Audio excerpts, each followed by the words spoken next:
Selamat pagi teman-teman, kami dari kelompok 6 kelas Kearifan Lokal F akan mempresentasikan hasil diskusi kami tentang moralitas, etika, dan kebijaksanaan. Sebelumnya, mari perkenalkan nama dari anggota kelompok kami terlebih dahulu. Yang pertama ada Brilian Yeski dengan NIM 802019-006, Vanessa Kristianawati dengan NIM 802019-010, Felipe Porsa dengan NIM 802019-103, Dominico Ega dengan NIM 802019-152, Nola Marcella dengan NIM 802019-206, Dewi Ratnada dengan NIM 802019-221, Bagas Ardana dengan NIM 802019-234, dan yang terakhir adalah Talia Angelika dengan NIM 802019-270. Selamat menyaksikan.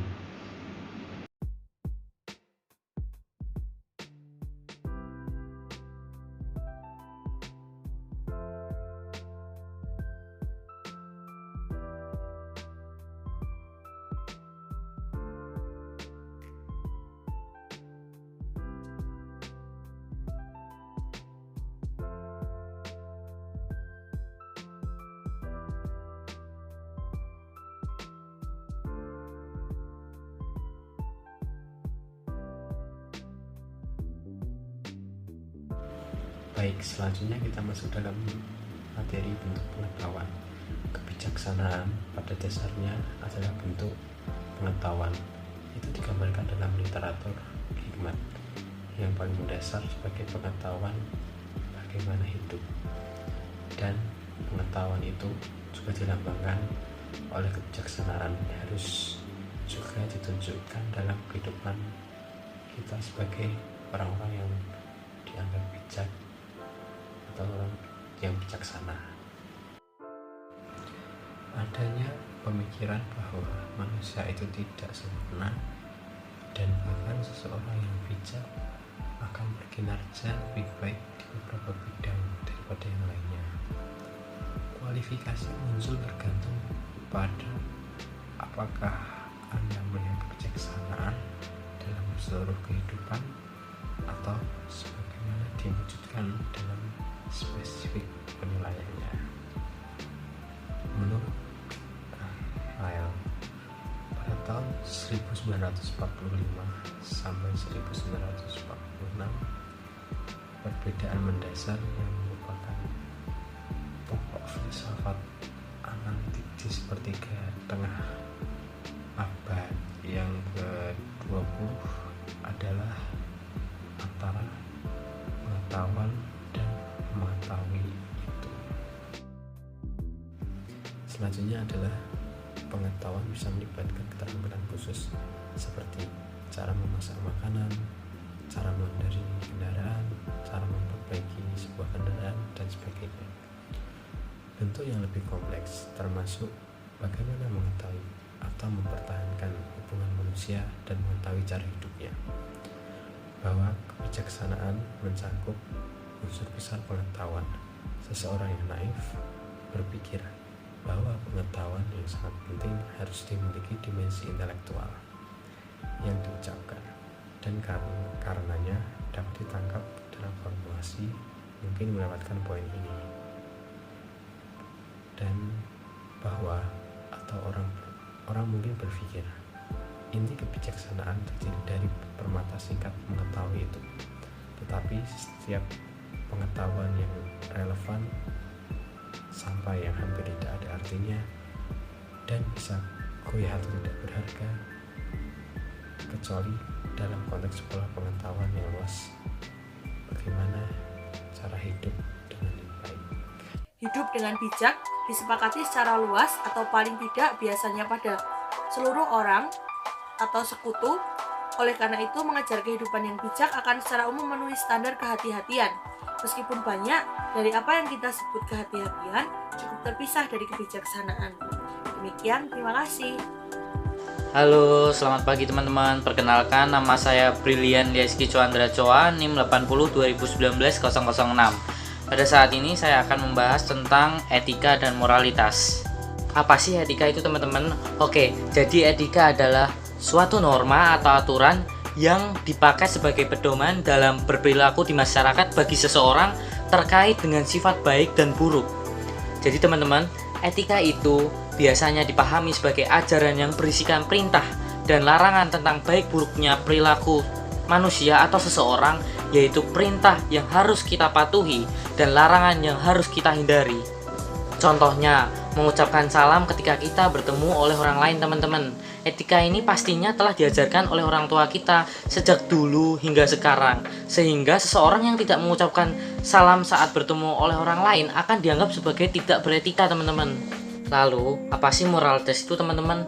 Oke, jadi moralitas itu adalah kualitas dalam perbuatan manusia yang menunjukkan bahwa perbuatan itu benar atau salah, baik atau buruk.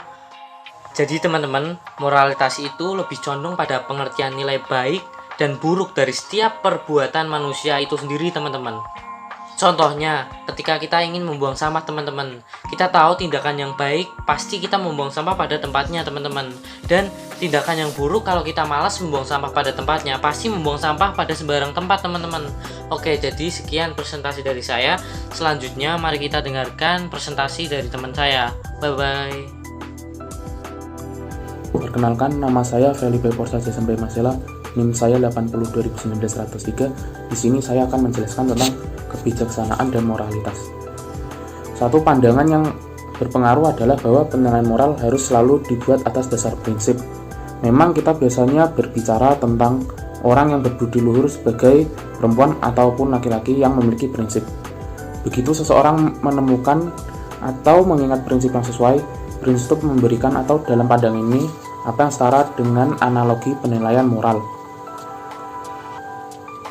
Tentu saja ada ketidaksepakatan tentang bagaimana prinsip harus dirumuskan atau digunakan. Mengingat kisah tentang apa itu moralitas, orang mungkin berpikir bahwa kebijaksanaan tidak relevan dan tidak perlu dalam kaitannya dengan moralitas. Semua yang dibutuhkan adalah niat baik yang mantap dan mengikuti prinsip-prinsip yang baik. Lalu hampir setiap orang dapat dianggap mengetahui apa yang benar secara moral dan apa yang salah secara moral juga, sehingga penekanannya akan jatuh pada niat baik yang mantap. Untuk menjadi orang yang baik secara moral dalam keadaan sulit atau membingungkan, singkatnya membutuhkan lebih dari kebiasaan berperilaku baik dan lebih dari kecerdasan dari jenis biasa. Selain itu, rigorisme atau desakan bahwa aturan umum tidak memiliki pengecualian yang sering dikaitkan dengan etika kan tidak lagi dianggap oleh banyak orang reflektif agar dapat diterima. Sebagian besar dari kita berpikir bahwa ada saat-saat yang tepat untuk berbohong atau tidak menjaga janji, dan bahwa mungkin ada di situasi di mana mencuri itu akan dibenarkan. Sistem moralitas dengan sendirinya tidak dapat dengan mudah memberi tahu kita kapan akan terjadi. Seseorang yang mungkin berharap untuk sampai pada rumusan-rumusan ekspresi, tetapi dalam praktiknya apa yang harus dirumuskan ternyata terlalu kompleks, multifaset, dan licin. Untuk lebih lanjutnya, tampaknya seolah-olah moralitas yang mencakup formulasi demikian akan sangat sulit dan sulit diingat kembali, sehingga akan gagal memenuhi banyak fungsi moral tatanan moral. Sarjana hukum sering membedakan antara kasus sulit dan kasus biasa dalam hukum. Tanda dari kasus yang sulit adalah bahwa tidak ada solusi yang akan tampak jelas, tidak masalah benar bagi orang yang tidak memihak. Dalam banyak cara ini, kita dapat membedakan antara kasus-kasus sulit dan kasus-kasus mudah dalam moralitas. Kasus-kasus yang mudah adalah kasus-kasus di mana penyelesaian yang wajar sudah jelas bagi siapa saja yang telah mempelajari aturan moral tradisional. Sebuah pepatah di kalangan sarjana hukum adalah bahwa kasus-kasus sulit membuat hukuman yang buruk. Dan untuk alasan serupa, kasus-kasus moral yang sangat sulit untuk diintegrasikan menjadi kode moral. Kasus Kohlberg tentang lelaki yang bisa menyelamatkan istrinya agar hidup hanya jika dia mencuri obat yang diperlukan merupakan salah satu contoh perdebatan yang menyiksa teroris adalah contoh. Perdebatan untuk menyiksa teroris jika ini tampak satu-satunya cara untuk mendapatkan informasi yang kemungkinan akan menghemat angka kehidupan, memberikan contoh lain dari kesulitan ini. Selanjutnya, ada desakan yang mengalir melalui banyak bahasa Yunani klasik dan juga Konfusianisme, filsafat bahwa kebajikan yang sejati menuntut kebaikan yang andal, kinerja di berbagai keputusan serius yang membenarkan masyarakat keterlibatan atau yang kita sebut keputusan moral. Seseorang yang kinerjanya bagus hanya dalam kasus mudah atau hanya ketika dia tidak tunduk pada tekanan atau godaan yang membingungkan. Tidak akan dalam hal ini tampilan dihitung sebagai sangat berbudi luhur. Dalam menguntungkan tuh misalnya sejahtera, stabil, dan keadaan aman. Orang mungkin mendapatkan kesan bahwa kebanyakan orang secara moral berbudi luhur. Tetapi pandangan berjalan melalui Konfusianisme dan banyak filsafat Yunani klasik adalah bahwa ini adalah kesalahan. Ini karena perilaku yang dapat diterima secara moral biasanya tidak terlalu menuntut, setidaknya bagi kebanyakan orang dalam keadaan makmur, stabil, dan aman, masyarakat yang aman. Kedua filosofi ini menguraikan alasan kuat untuk memperhatikan bentuk penilaian cerdas yang reflektif dan berbasis pengalaman sebagai hal yang penting untuk banyak keputusan moral yang sulit. Tampaknya masuk akal untuk berpikir sebanyak mungkin filsuf kuno terkemuka lakukan, bahwa seseorang yang tidak mampu membentuk nilai moral yang cerdas ini tidak memenuhi standar tinggi dari nilai moral yang sejati. Beberapa bentuk pujian yang lebih rendah mungkin sesuai seperti akan berperilaku bijak dalam situasi yang tidak membingungkan dan selama semuanya berjalan cukup baik. Sekian dari saya, terima kasih. Perkenalkan, nama saya Nola Marcella Gendolang, NIM 802019-206. Saat ini saya akan membahas tentang kebijaksanaan dan etika lainnya. Etika sebelumnya dicirikan sebagai studi tentang cara terbaik untuk hidup, termasuk apa ciri-ciri utama dari kehidupan yang bermanfaat. Etika memiliki beberapa bentuk, yaitu yang pertama, etika deskriptif. Etika deskriptif merupakan usaha menilai tindakan atau perilaku berdasarkan pada ketentuan atau norma baik buruk yang tumbuh dalam kehidupan bersama di dalam masyarakat. Yang kedua, etika normatif. Etika menetapkan bahwa manusia memakai norma-norma sebagai panutannya, tetapi tidak memberikan tanggapan mengenai kelayakan ukuran-ukuran kesusilaan. Yang ketiga, etika deontologi. Etika deontologi adalah suatu tindakan dinilai baik buruk berdasarkan apakah tindakan itu sesuai atau tidak dengan kewajiban. Yang keempat, etika teleologi. Etika teleologi menilai baik buruk suatu tindakan berdasarkan tujuan atau akibat dari tindakan tersebut. Suatu tindakan dinilai baik kalau bertujuan baik dan mendatangkan akibat baik. Yang terakhir yaitu etika keutamaan. Etika keutamaan tidak mempersoalkan akibat suatu tindakan, juga tidak mendasarkan penilaian moral pada kewajiban terhadap hukum moral universal. Etika keutamaan lebih mengutamakan pengembangan karakter moral pada diri setiap orang. Ruang bagi kumpulan koleksi heterogen dari pertanyaan untuk alasan tidak memenuhi ambang batas tingkatan urgensi sosial untuk sesuatu menjadi masalah atau keputusan moral dapat disebut sebagai zona submoral. Bagian etika di luar moralitas juga mencakup pertanyaan tentang apa yang paling penting di dalamnya, kehidupan yang berharga, perhatian utama bagi Plato, Aristoteles, dan yang paling kuno filsuf India dan Cina. Argumen dalam kaitannya dengan masalah submoral, hubungan interpersonal sejajar dengan yang sudah diberikan dalam kaitannya dengan moralitas. Di sana poin utama adalah bahwa ada kasus-kasus penting di mana sikap sederhana mengikuti aturan mungkin tidak memadai. Pilihan bagus dalam kasus seperti itu biasanya memerlukan kepekaan terhadap fitur dari kasus tertentu dan penilaian atas apa yang pantas. Penilaian ini pada gilirannya membutuhkan luas pengalaman berbagai situasi dan cara di mana pilihan sering dimainkan. Semua ini dipandu oleh kepedulian dan kepekaan terhadap kepentingan orang lain serta milik orang lain. Tingkat penilaian yang superior dan sensitivitas yang terlibat dalam keputusan yang baik dalam jumlah kasus yang sulit tersebut untuk apa yang biasanya disebut kebijaksanaan. Semua ini sering berlaku untuk apa yang terlibat dalam kinerja yang sangat baik. Misalnya, dalam menghasilkan koneksi yang saling memuaskan dan harmonis di masalah submoral hubungan interpersonal. Memang, faktor kebijaksanaan cenderung lebih menonjol di daerah ini. Inilah alasannya gaya, nuansa, dan bukti sikap pribadi adalah faktor yang sering dimiliki sedikit beban dalam keputusan moralitas tekanan tinggi. Jika apa yang dipermasalahkan adalah apakah akan membunuh, menyiksa, mencuri, atau melanggar janji kepada seseorang, itu biasanya tidak masalah apa gaya pertunjukannya. Jika pembunuhnya mencibir korban, ini mungkin membuat kita semakin membenci si pembunuh. Tapi setelah semua yang penting adalah haruskah kamu membunuh atau tidak.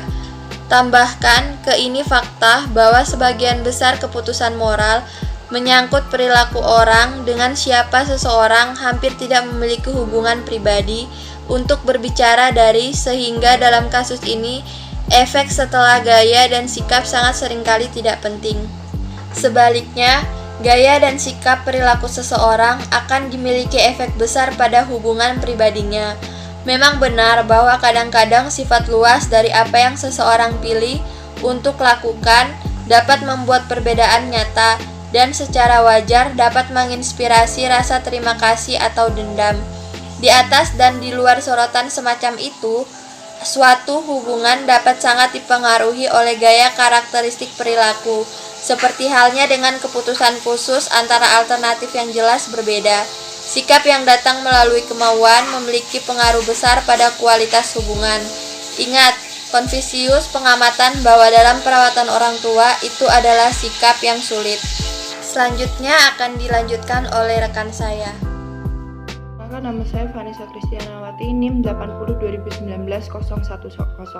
Di sini saya akan membahas kebijaksanaan dan etika lainnya.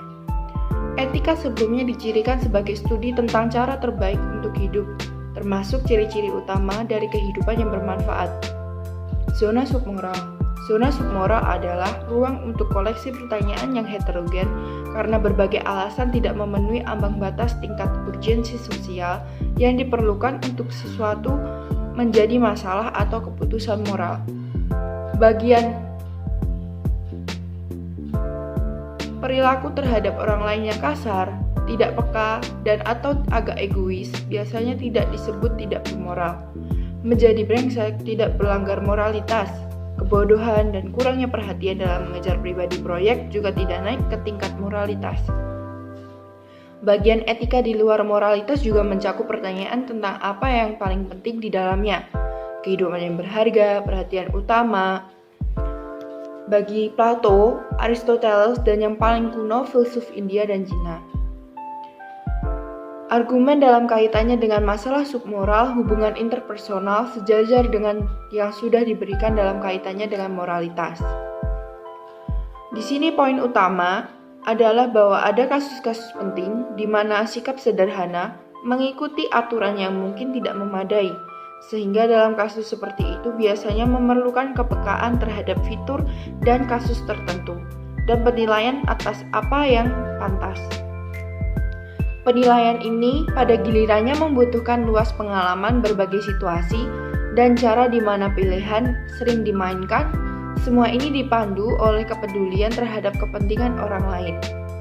Tingkat penilaian yang superior dan sensitivitas yang terlibat dalam keputusan yang baik dalam jumlah kasus yang sulit tersebut untuk apa yang biasanya disebut kebijaksanaan.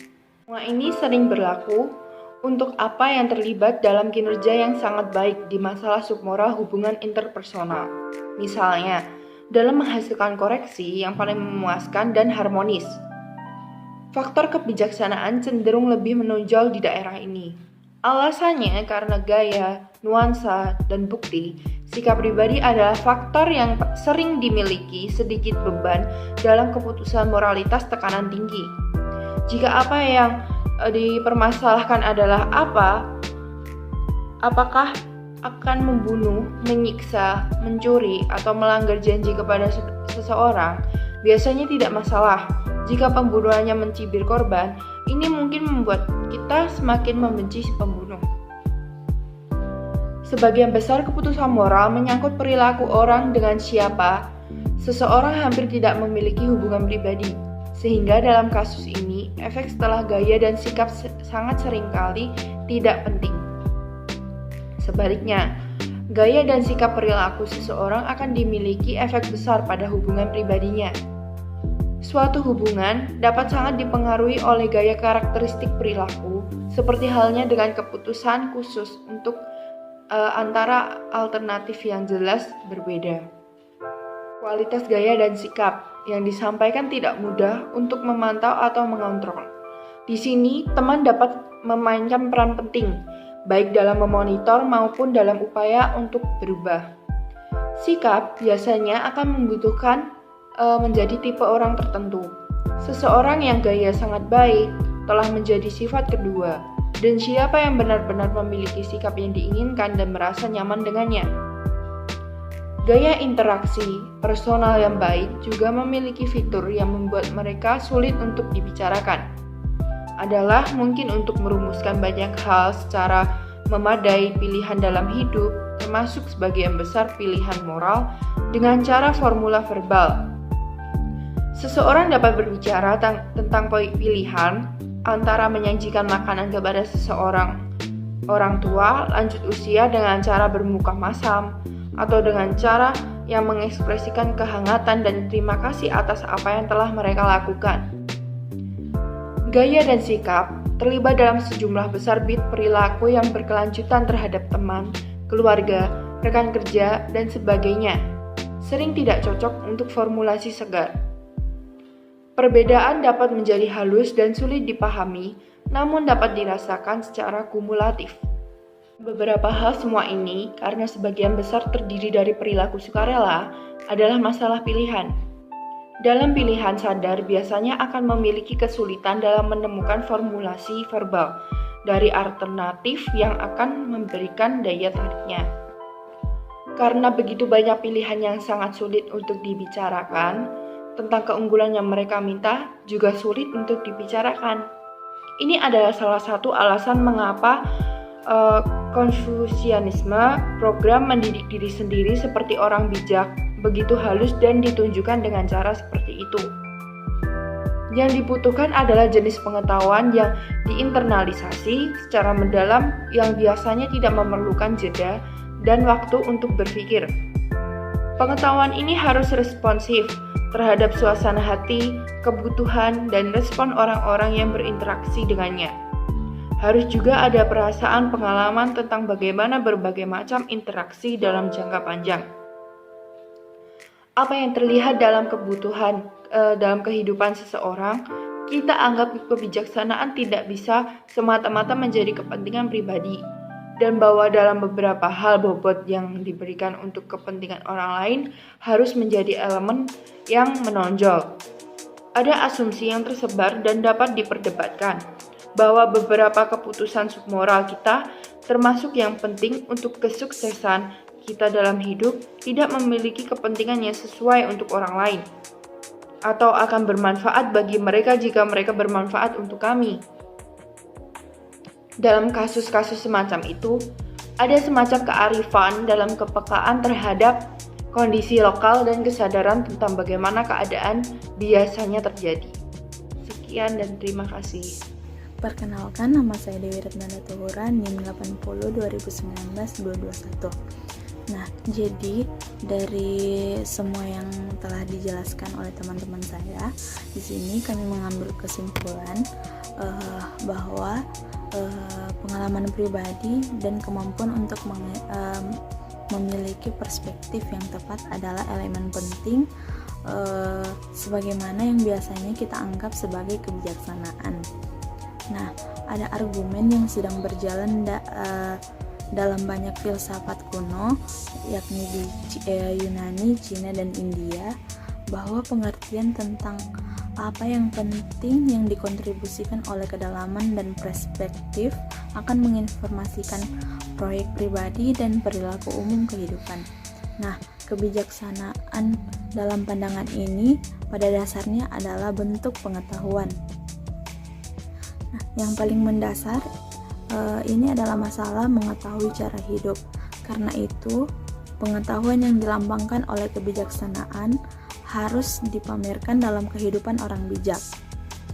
Nah, karena itu seseorang yang ingin mendapatkan kebijaksanaan disarankan untuk menemukan teladan yang baik yang kehidupannya memberikan rasa penuh seperti apa kebijaksanaan itu. Beberapa literatur hikmat, terutama filsafat Konfusius, sangat merekomendasikan kebiasaan mengkritik diri sendiri. Nah, kebijaksanaan dalam pandangan ini tidak sesuai dengan sombong dan kepuasan diri. Ada paradoks kebijaksanaan yang mengikuti dari ini. Siapapun yang berpikir bahwa ia bijak sangat mungkin tidak. Nah, kebiasaan juga diperlukan untuk keputusan yang optimal tentang nilai-nilai yang layak untuk dibidik dalam kehidupan. Nilai-nilai ini mendasari berbagai keputusan pribadi dan sejumlah filsuf berpendapat bahwa tidak mungkin untuk hidup dengan baik jika seseorang tidak memiliki rasa yang memadai tentang apa yang benar-benar penting dan apa yang tidak penting.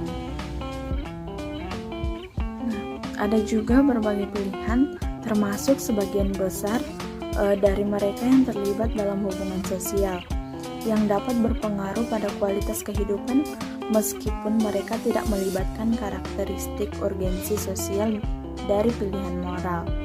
Nah, pilihan-pilihan submoral ini adalah yang terbaik jika diinformasikan oleh berbagai pengalaman dan kepekaan terhadap perincian yang merupakan karakteristik dari kebijaksanaan.